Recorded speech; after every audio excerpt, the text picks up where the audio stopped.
Ahaz reigns over Judah. In the 17th year of Pekah the son of Remaliah, Ahaz the son of Jotham, king of Judah, became king.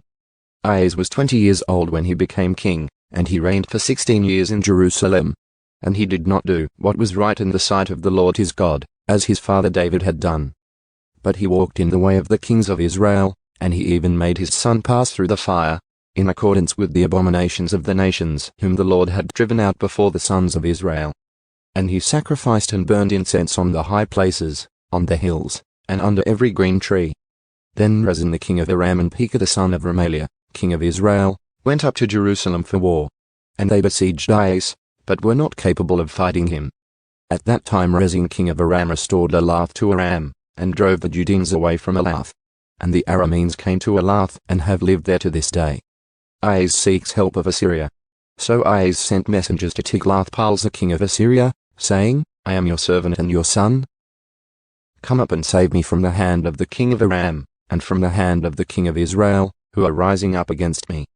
And Ahaz took the silver and gold that was found in the house of the Lord and in the treasuries of the king's house, and sent a gift to the king of Assyria. So the king of Assyria listened to him. And the king of Assyria went up against Damascus and captured it, and led the people of it into exile to Kir, and put Rezin to death. Damascus falls. Now King Ahaz went to Damascus to meet Tiglath-Pileser king of Assyria, and he saw the altar which was at Damascus. And King Ahaz sent to Urijah the priest the pattern of the altar and its model, according to all its workmanship. So Urijah the priest built an altar, according to everything that King Ahaz had sent from Damascus. In that way Urijah the priest made it, before the coming of King Ahaz from Damascus. And when the king came from Damascus, the king saw the altar. Then the king approached the altar and went up to it, and burnt his burnt offering and his meal offering, and poured out his drink offering, and sprinkled the blood of his peace offerings on the altar. And the bronze altar, which was before the Lord, he brought from the front of the house, from between his altar and the house of the Lord, and he put it on the north side of his altar.